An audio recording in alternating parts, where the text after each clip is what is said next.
नमस्कार, मैं मनीषा स्वागत करती हूँ आपका अपने YouTube चैनल कॉमर्स स्कूल पर। और आज की इस वीडियो में हम पढ़ने वाले हैं बिल्स ऑफ एक्सचेंज, और जिसके अंदर आज बेसिकली हमारा जो मेन टॉपिक रहेगा वो रहेगा हमारा डिसऑनर ऑफ द बिल। जो प्रीवियस वीडियो है उसमें मैं आप लोगों को बिल्स ऑफ एक्सचेंज की ऑलरेडी आप लोगों को 2 वीडियो मिल चुकी है। अगर आपने अभी तक उन वीडियोस को नहीं देखा तो पहले उनको देखिए, जहाँ से आपका जो बेसिक्स है वह आपका स्ट्रॉन्ग होगा। ठीक है, तो जो इंट्रोडक्शन वीडियो थी, फर्स्ट वीडियो, जिसमें हमने बात की थी बिल्स ऑफ एक्सचेंज क्या है, ड्रॉवर किसको कहेंगे, ड्रॉई किसको कहेंगे, और जो सेकंड वीडियो है उसके अंदर मैंने फिर आपको अकाउंटिंग ट्रीटमेंट बताया था कि जो बिल्स ऑफ एक्सचेंज होगा उसका जो अकाउंटिंग ट्रीटमेंट है वो कैसे होगा। जो ड्रॉवर होगा वह अपनी बुक्स में किस तरह से जो ट्रांजैक्शन होगी उसको रिकॉर्ड करेगा, एंट्री करेगा, और इसी तरह से ड्रॉई की बुक्स में हम कैसे एंट्री करेंगे। तो वहाँ पे मैं थोड़ा सा आपको रिमाइंड करा देती हूँ। तो जो लास्ट वीडियो में मैंने आपको बताया था, तो मैंने बताया था कि जो ड्रॉवर है, ड्रॉवर हमारा कौन है, बेसिकली जो बिल ड्रॉ करता है। ठीक है, तो जो सेलर रहेगा, तो सेलर होगा जो, तो वह हमारा क्या कहलाएगा, या फिर हम बोल सकते हैं ड्रॉवर हमारा क्रेडिटर होगा, क्योंकि उसको पैसा लेना है ड्रॉई से। तो यह बिल ड्रॉ करता है और इसके पास 4 ऑप्शन है। जब भी ये बिल ड्रॉ करेगा तो बिल ड्रॉ करने के बाद इसके पास 4 ऑप्शन है कि भी या तो बिल को वो मैच्योरिटी डेट तक अपने पास रखे, या फिर उसको वो बैंक में जाके डिस्काउंट करा ले, जो मैच्योरिटी डेट है उससे पहले ही वह बैंक में जाके पैसा ले ले, या फिर bill send to bank for collection, या फिर ये क्या करे, बैंक में बिल को भेज दे, और जब मैच्योरिटी डेट आएगी तो उस टाइम जो बैंक है वह अपने आप ही जो पैसा उसको वसूल कर लेगा। या फोर्थ ऑप्शन था इसके पास एंडोर्समेंट ऑफ द बिल। तो एंडोर्समेंट का मीनिंग मैंने आपको क्या बताया था कि भाई किसी तीसरे बंदे को वह उस बिल को ट्रांसफर कर देगा। ठीक है, तो जो ट्रांसफर करने की प्रोसेस है बिल को थर्ड पर्सन को, तो वह एंडोर्समेंट कहलाएगी। और जो जैसे ए है, ए ने बिल ड्रॉ किया था बी के ऊपर। ठीक है, ए ने बिल ड्रॉ किया था बी के ऊपर और ए को पैसे देने सी के। तो अब क्या करेगा, ए उस बिल को सी को ट्रांसफर कर देगा। तो इसको हम बेसिकली क्या कहेंगे, एंडोर्समेंट। तो यहाँ पे ए कहलाएगा एंडोर्सर और सी कहलाएगा एंडोर्सी। भी उसको पैसा मिला तो ए सी को बोल देगा कि भाई तू डायरेक्ट जाके बी से पैसा ले लेना, क्योंकि बी को मेरा पैसा देना है। ठीक है, तो ये 4 ऑप्शन थे। और फिर हमने बात की थी जो ये 4 ऑप्शन रहेंगे तो उसके अंदर हमारा बेसिकली जो जर्नल एंट्री होगी वो क्या होगी। तो कुछ मैंने आपको एंट्रीज भी मैं आप लोगों को बता चुकी हूँ। ठीक है, तो यहाँ पे देखिए, आज एक बार मैं आपको बता देती हूँ जो ड्यू डेट पे हमारी बेसिकली क्या एंट्री रहेगी ए की बुक में और बी की बुक में। अगर हमारा बिल ओनर्स हो जाता, ओनर्स का मतलब क्या है, अगर जो ड्रॉई है अगर वो टाइम पर पेमेंट कर देता, जो मैच्योरिटी डेट गिवन है अगर उस टाइम पर बी यहाँ पे क्या है, ड्रॉई है, अगर बी पेमेंट कर देगा तो उस टाइम पर हमारी बेसिकली क्या एंट्री होगी। तो एक बार आप ये देख लेना, देखिए, उसके बाद ही फिर आपको जो डिसऑनर होगा ये आपको अच्छे से समझ में आएगा। तो देखिए, जब ए ने, मैंने बताया ए ने बी के ऊपर बिल ड्रॉ किया, तो बिल ड्रॉ करने के बाद जब ड्यू डेट आई, ठीक है, ड्यू डेट आई, तो ड्यू डेट पे हमारा बिल ओनर हो गया, मीन्स जो बिल है उसकी पेमेंट कर देगा कौन, ड्रॉई बी। तो अगर जो फर्स्ट केस है हमारा, अगर ए ने क्या किया है, बिल को मैच्योरिटी डेट तक अपने पास रखा है, तो उस टाइम जब ड्यू डेट आएगी तो ड्यू डेट वाले दिन, ठीक है, ए अपनी बुक्स के अंदर क्या एंट्री करेगा, ऑन ड्यू डेट वह एंट्री करेगा कैश या bank account debit to B R. क्यों, क्योंकि ए को पैसा मिल चुका है किससे, बी से, और जो ए ने बी आर क्रिएट किया था, ठीक है, बी आर एसेट थी, तो अब बी आर यहाँ पे खत्म हो चुका है, तो इसलिए ए की बुक्स में हमारी एंट्री हो जाएगी ये वाली। सेकेंड हमारा है, अगर बी ने कौन सा सेकेंड ऑप्शन चूज किया, बी ने क्या किया, बिल को अपने पास नहीं रखा, उसको पैसे की रिक्वायरमेंट थी, इमीडिएटली उसको पैसा चाहिए था, तो इसलिए उसने जाके उसको बैंक में उसको डिस्काउंट करा लिया। तो अब इस टाइम जब ड्यू डेट आएगी तो जो ड्रॉवर ए होगा उसके बुक्स के अंदर कोई भी एंट्री नहीं होगी। क्यों नहीं होगी, क्योंकि उसने ऑलरेडी जब बैंक में बी आर को जमा कराया था तो उस टाइम एंट्री, उस टाइम उसने क्या एंट्री की थी, जब ए ने बैंक से पैसा लिया था तो उस टाइम उसने एंट्री की थी bank account debit to B R, क्योंकि बी आर किसको दे चुका है, ए बी आर है जो बैंक को दे चुका है। तो इसलिए अब जब ड्यू डेट आएगी तो ए के जो बुक्स ऑफ अकाउंट्स रहेगी वहां पे आपकी कोई भी एंट्री नहीं होगी। अगर ए ने क्या किया, थर्ड ऑप्शन को चूज किया, ए ने क्या ऑप्शन लिया कि उसने बिल को बैंक के पास भेज दिया कलेक्शन के लिए, तो तब ड्यू डेट पर ए की बुक्स में क्या एंट्री होगी, तो तब वह एंट्री करेगा कैश या बैंक अकाउंट डेबिट। भी उसके पास से कैश आएगा क्योंकि वह बैंक से पैसा ले लेगा। ठीक है, पैसा बेसिकली कौन वसूल करेगा, बैंक वसूल करेगा, तो अब उसको पैसा अब मिलेगा, तो कैश या बैंक अकाउंट डेबिट। और तब उसने जब एंट्री, उस टाइम एंट्री क्या की थी, उस टाइम एंट्री की थी कि जो बी आर था, ठीक है, बी आर को कहाँ पे भेज दिया था, बैंक में, तो उसने क्या एंट्री की थी, उसने की थी bill send to bank for collection और टू BR, ठीक है। और अब जब ड्यू डेट आई तो जो bill sent to bank for collection, वहाँ पे जब हमने डेबिट किया तो अब इसको क्रेडिट कर देंगे और इस तरह से ए की बुक में हमारी एंट्री हो जाएगी ऑन ड्यू डेट पर। फिर हमारा है फोर्थ ऑप्शन ए के पास। अगर ए ने ये ऑप्शन लिया कि उसने क्या किया, जो बिल था उसके पास उसको एंडोर्स कर दिया, ठीक है, तो एंडोर्स के केस में बी वह अपनी बुक्स के अंदर कोई भी एंट्री नहीं करेगा। क्यों नहीं करेगा? क्योंकि जब उसने एंडोर्स किया होगा तो उस टाइम उसने क्या एंट्री की होगी, जो जैसे अभी सी की मैंने बात की थी, उसने सी को एंडोर्स किया बिल, तो उस टाइम उसने एंट्री की थी सीज account debit to BR। BR उसका यहीं पे खत्म हो चुका है जब उसने सी को एंडोर्स किया था बिल, तो इसलिए ड्यू डेट पे कोई भी एंट्री नहीं होगी। ड्यू डेट पे सी अपनी बुक्स में एंट्री करेगा, क्योंकि अब पैसा किसको मिलेगा, सी को मिलेगा। बी किसको पैसा देगा, सी को देगा, ठीक है। तो ये थे 4 केसेस, और 4 केसेस में बेसिकली ड्यू डेट पर हमारी ये एंट्री रहेगी। अब इसी के साथ अगर मैं बात करती हूँ इन द बुक्स ऑफ ड्रॉई, तो जो बुक्स ऑफ ड्रॉई होगा, ठीक है, जिसने पैसा देना है, जो डेटर है, तो उसके बुक्स के अंदर आपकी चारों ही केसेस में ऑन ड्यू डेट, जब ड्यू डेट आएगी तो ड्यू डेट पर वह बस यही एंट्री करेगा 4 के 4 केसेस में, उसकी बुक्स में कोई चेंज नहीं होगा। ड्यू डेट पे जो एंट्री होगी, जर्नल एंट्री, वही होगी। क्यों? क्योंकि उसको तो पेमेंट करनी है, चाहे बिल ए के पास है तब भी वह ये एंट्री करेगा, क्योंकि उसका BP बिल्स पेबल है, वो खत्म हो जाएगा और कैश उसके पास से जाएगा, किसके पास से, बी से, इसलिए टू कैश यहाँ पे हो जाएगा, ठीक है। चाहे ए ने अपने पास रखा है तब भी उसको यही पैसा देना है। अगर उसने बैंक से में डिस्काउंट करा लिया तो भी उसको पैसा तो देना ही है, बैंक को देना है, ठीक है। बैंक में कलेक्शन के लिए भेजा तो फिर भी वही उसको बैंक को पैसा देना है। और अगर उसको सी को देना पड़ेगा तो भाई उसको तो सेम एंट्री करेगा ना, उसका तो कोई चेंज नहीं हुआ ना, कम ज़्यादा भी नहीं है, तो उसको तो अपना फुल अमाउंट देना है, चाहे ए ले चाहे ए किसी और को दिलवाए, ठीक है। तो इसलिए इन द बुक्स ऑफ ड्रॉई आपकी ऑन ड्यू डेट, ये सिर्फ मैंने एक एंट्री बताई आपकी ऑन ड्यू डेट पर, तो ये एंट्री होगी। और जो लास्ट वीडियो है उसमें मैंने आपको बताया था, उसमें मैंने आपको सारी एंट्री बता रखी है कि भी बिल्कुल सेल से हमने स्टार्ट की थी कि भी ए ने सेल किया है बी को, तो बिल्कुल स्टार्टिंग से हमारी क्या जर्नल एंट्री, ठीक है। तो आज की इस वीडियो में हम जो मेन बात करने वाले हैं वो है हमारा डिसऑनर ऑफ द बिल। तो देखिए डिसऑनर ऑफ बिल का मतलब क्या है, मैंने कल भी आपको बताया था। डिसऑनर ऑफ बिल का मतलब क्या है, नॉन पेमेंट, कि जो बी है उसने पैसा देने से मना कर दिया, ठीक है। ए है मैच्योरिटी डेट आई, ड्यू डेट जिसको हम बोलते हैं, लीगल डेट बोलते हैं, कि भी मैंने क्या बताया था, ए ने एक बिल ड्रॉ किया है बी के ऊपर 2 मंथ्स के लिए, तो 2 महीने बाद अब ए बी के पास गया और बोलता है कि भाई 2 महीने का टाइम तूने बोला था और मैंने तुझे 2 महीने का टाइम दिया है, अब 2 महीने के बाद मेरा पैसा दे दे, ठीक है। लेकिन बी ने क्या किया, मना कर दिया। मना कर दिया तो इसको हम क्या बोलेंगे, डिसऑनर ऑफ द बिल। तो डिसऑनर ऑफ द बिल के केस में हम यहाँ पे बात करेंगे हमारी क्या क्या एंट्री होगी, ठीक है। तो सबसे पहले हम बात करेंगे यहाँ पे डिसऑनर होने की। तो देखिए जब ओनर हो गया था बिल, मीन्स बिल की पेमेंट मिल गई थी, तो उस टाइम ए ने क्या एंट्री की थी, कैश या bank account debit to BR, ठीक है। लेकिन अब क्या है, अब हमारा बेसिकली जो पैसा है वो हमारा नहीं मिलेगा, ठीक है। इसलिए नहीं मिलेगा तो देखिए यहाँ पे ए क्या करेगा, जो बी है उसको फिर से डेटर बना लेगा, तो वो अपनी बुक्स के अंदर क्या एंट्री करेगा, बीज अकाउंट डेबिट, ठीक है, या मैं यहाँ पे लिख सकती हूँ ड्रॉई, जो ड्रॉई होगा उसके अकाउंट को करेगा डेबिट, ठीक है। बीज अकाउंट डेबिट करेगा यहाँ पे कौन, जो हमारा ड्रॉवर होगा, और ये करने के बाद टू BR को वो क्या कर देगा, खत्म कर देगा, क्योंकि उसने फिर से उसको क्या बना लिया, अपना डेटर बना लिया। देखिए अगर वो पेमेंट कर देता ना, जो ड्रॉई है, अगर ड्रॉई पेमेंट करता तो हमारी ये, इसलिए मैंने ये एंट्री यहाँ पे लिख के दिखाई है ताकि आपको डिसऑनर की अच्छे से समझ में आ जाए। अगर बी ने पेमेंट कर देता जब मैच्योरिटी डेट आई, तो जो ए है वो अपनी बुक्स के अंदर ये वाली एंट्री करता, कैश या बैंक, ठीक है, कैश उसके पास आता तो कैश अकाउंट डेबिट करता और BR को खत्म कर देता यहाँ पे। लेकिन अब हमारा क्या केस हुआ कि भी उसने पेमेंट ही नहीं की, जो बी है, बी ने पेमेंट नहीं की, तो उसको हमने फिर से क्या बना लिया, डेटर बना लिया और टू BR, और यहाँ पे मैं बिल भी लिख देती हूँ। हम बात करते कि 10,000 रुपये का बिल था, तो यहाँ पे वो अमाउंट डाल देगा 10,000 रुपये, ठीक है। तो ये इस तरह से हमारी बेसिकली क्या होगी एंट्री। ये किस केस में होगी, अगर मैं चारों केसेस लेती हूँ डिसऑनर के भी, अगर चारों ही केसेस लूंगी डिसऑनर के भी, तो ये हो जाएगी हमारी फर्स्ट एंट्री, ठीक है। सेकंड अगर मैं बात करती हूँ कि भाई जो डिस्काउंट विद द बैंक, अब ए ने क्या किया था, जो बिल है उसको डिस्काउंट करा लिया था बैंक में जाके, ठीक है।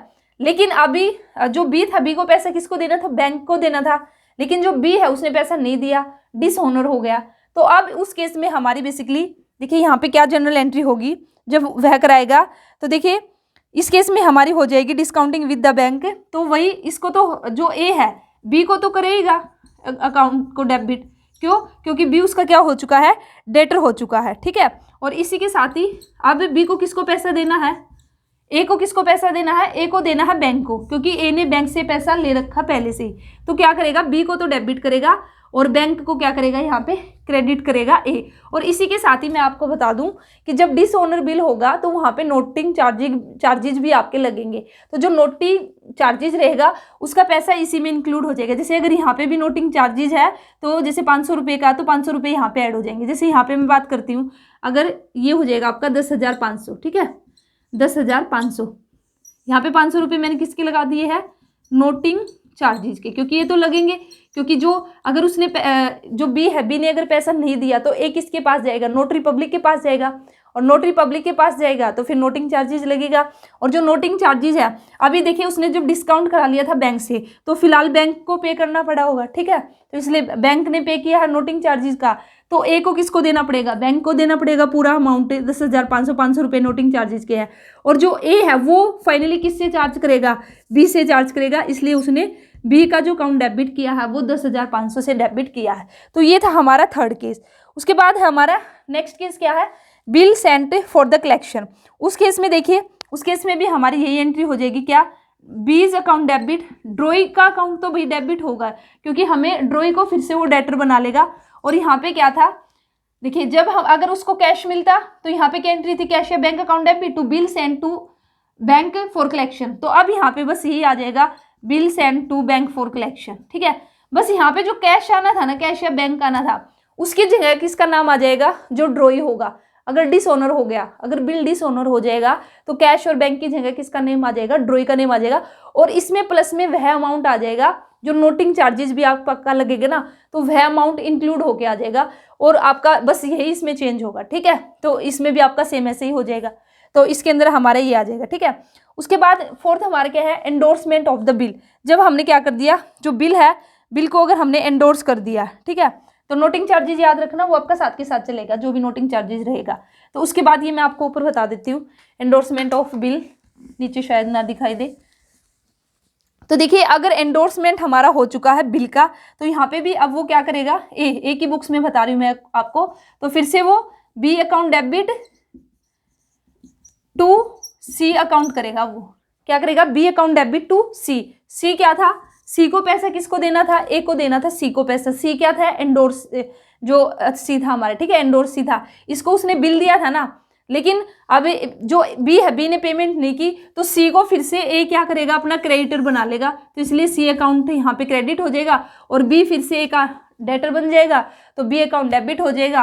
और अमाउंट यहाँ पे कितना आएगा, नोटिंग चार्जेस का जो अमाउंट रहेगा वह प्लस होके, ठीक है, जो बी आर है उसका जो अमाउंट प्लस में नोटिंग चार्जेस का जो अमाउंट होगा वो आपका ऐड होके इसमें आ जाएगा। तो बेसिकली ये हमारी एंट्री होगी इन 4 केसेस के अंदर। अगर हमारा डिसऑनर हो गया बिल का, तो आप इसको ऐसे ही याद कर लेना, अगर ओनर है बिल का, तो जो बिल के ओनर के टाइम जो एंट्री की थी कैश और बैंक की जगह बेसिकली हमारा क्या आ जाएगा, जो ड्रॉई है उसका नाम आ जाएगा, और प्लस में जो अमाउंट है वो आपका चेंज हो जाएगा। बीआर में आपके नोटिंग चार्जेस के भी क्या हो जाएंगे, ऐड हो जाएंगे, ठीक है। तो ये सब होने के बाद आपके यहाँ पे नोटिंग चार्जेस मैं आपको बता चुकी हूँ। अब हम बात करेंगे इन द बुक्स ऑफ ड्रॉई। अगर मैं बात करती हूँ ड्रॉई की बुक्स में, ठीक है, अगर मैं बात करती हूँ ड्रॉई की बुक्स में, तो देखिए ड्रॉई ने बेसिकली यहाँ पे क्या एंट्री की थी, जब पेमेंट की, जब उसने ड्यू डेट पे पेमेंट कर दी थी, तो तब उसने एंट्री करी थी BP account debit to cash या बैंक। अब अगर उसने यहाँ पे पेमेंट नहीं की तो यहाँ कैश और बैंक की बजाय क्या आ जाएगा, जो ड्रॉवर होगा उसका अकाउंट, फिर से वो उसका क्रेडिटर हो जाएगा। तो ड्रॉवर कौन है, ए, तो यहाँ पे क्या आ जाएगा, BP account debit to A account, ठीक है। ए फिर से क्या बन गया है, उसका ड्रॉवर, उसका क्रेडिटर बन गया है, ठीक है, किसका, बी का। तो भाई यहाँ पे उसने दिखा दिया। हाँ, लेकिन इसके साथ ही आपको ध्यान रखना है, जो नोटिंग चार्जेस है उसकी पेमेंट कौन करेगा, बी को करनी है, तो इसलिए उसके लिए एक्सपेंसेस हो जाएगा। तो यहाँ पे वो लिख के दिखाएगा नोटिंग चार्जेस अकाउंट डेबिट, ठीक है।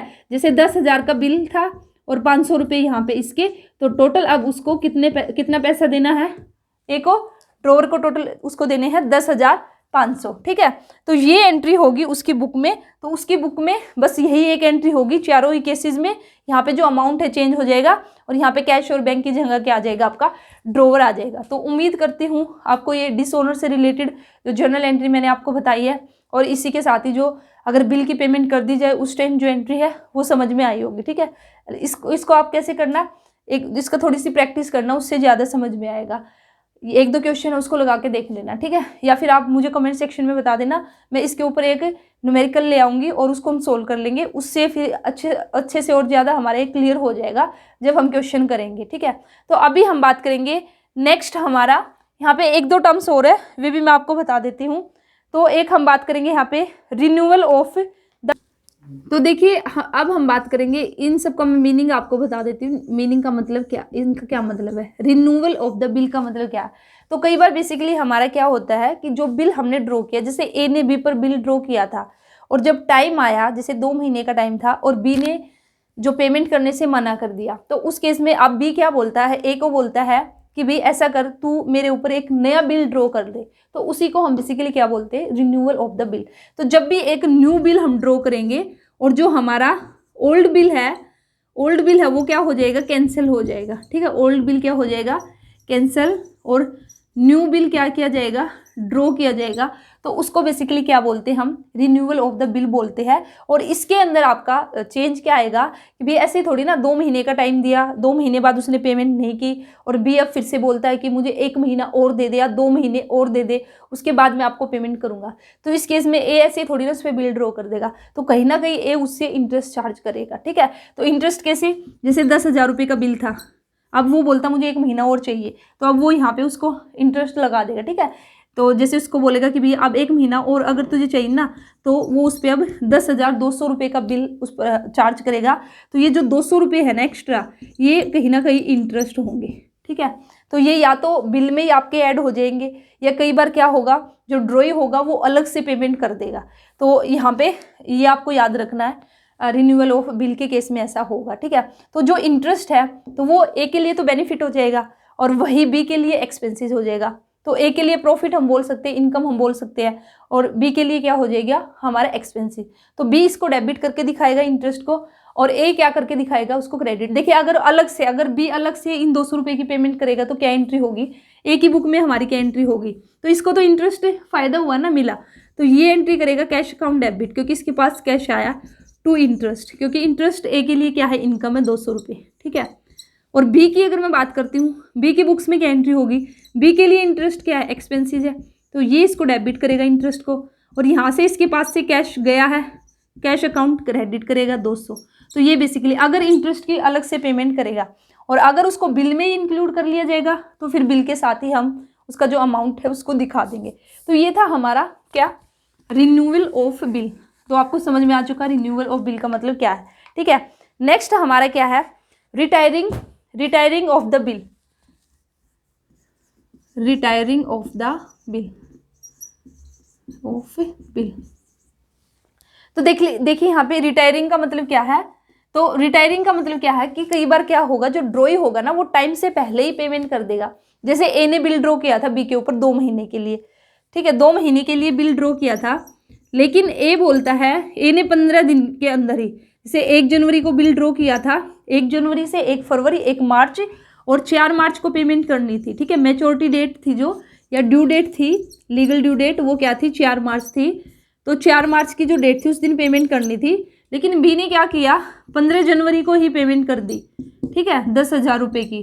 तो इस केस में क्या होगा, जो ए है, ए उसको रिबेट दे देगा, किसको, बी को, कि भाई उसने इतनी जल्दी पेमेंट की है। तो इसी को हम बेसिकली बोलते हैं रिटायरिंग ऑफ द बिल।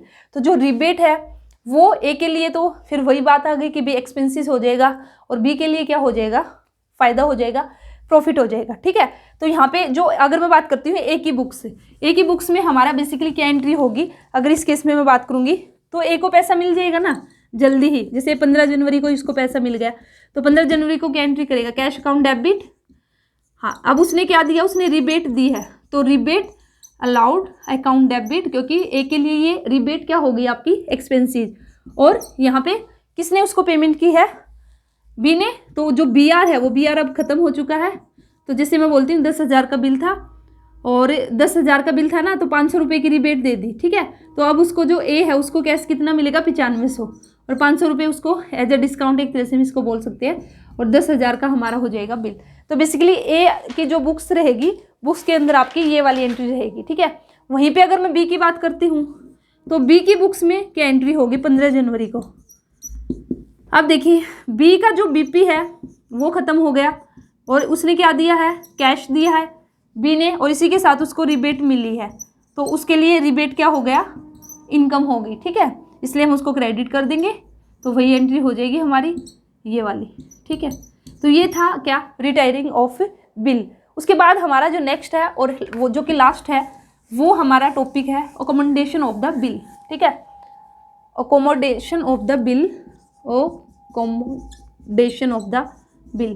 तो इसका मतलब बेसिकली क्या है, देखिए वैसे तो जब हम ट्रेड करते हैं ना, तब हम बिल ड्रॉ करते हैं जनरली, जैसे भी क्रेडिट ने सेल की है, इंस्ट्रूमेंट ऑफ क्रेडिट भी बोला जाता है बिल्स ऑफ एक्सचेंज को। लेकिन अकोमोडेशन ऑफ बिल का मतलब क्या है कि कई बार हम एक दूसरे की म्यूचुअल हेल्प के लिए, जैसे मेरा कोई फ्रेंड है उसको पैसे की रिक्वायरमेंट है, तो उस केस में भी हम क्या कर सकते हैं, आपस में बिल ड्रॉ कर सकते हैं। तो उसी को बेसिकली क्या बोला जाता है, अकोमोडेशन ऑफ द बिल, ठीक है। तो accommodation of bill means bill drawn to help, जो हमारे फ्रेंड्स हैं उनकी हेल्प करने के लिए, म्यूचुअल हेल्प के लिए जो बिल हम ड्रॉ करते हैं, तो उसको हम बोलते हैं अकोमोडेशन ऑफ द बिल, ठीक है। तो इसमें भी हमारा बेसिकली बस यहाँ पे हमने जो सेल परचेज नहीं किया अकोमोडेशन ऑफ बिल में, तो जैसे मेरा एक फ्रेंड आया, उसको पैसे की रिक्वायरमेंट थी, मैंने उसको 20,000 रुपये दे दिए और एक बिल मैंने ड्रॉ कर दिया, तो ये हमारा कहलाएगा अकोमोडेशन ऑफ द बिल। तो ये था आज की वीडियो में, और इसी के साथ ही आपका जो बिल्स ऑफ एक्सचेंज है ये चैप्टर मेरी तरफ से कंप्लीट हुआ।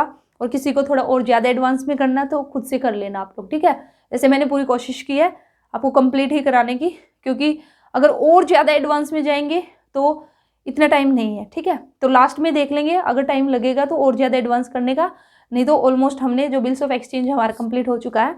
और जो अब नेक्स्ट वीडियो रहेगी, नेक्स्ट वीडियो में मैं स्टार्ट कराऊंगी आप लोगों को फाइनेंशियल स्टेटमेंट, या फिर जिसको हम बोलते हैं फाइनल अकाउंट्स। तो चलिए फिर नेक्स्ट वीडियो में मिलेंगे न्यू टॉपिक के साथ। तो वीडियो बताना कैसी लगी, अच्छी लगी तो वीडियो लाइक करना, जितना उसके उतना शेयर कीजिए, और चैनल को सब्सक्राइब नहीं किया तो चैनल को सब्सक्राइब कर लेना, क्योंकि इस चैनल पर हम HPSC का भी और KVS का भी जो अपना सिलेबस है उसको कंप्लीट करेंगे। All the best, thank you.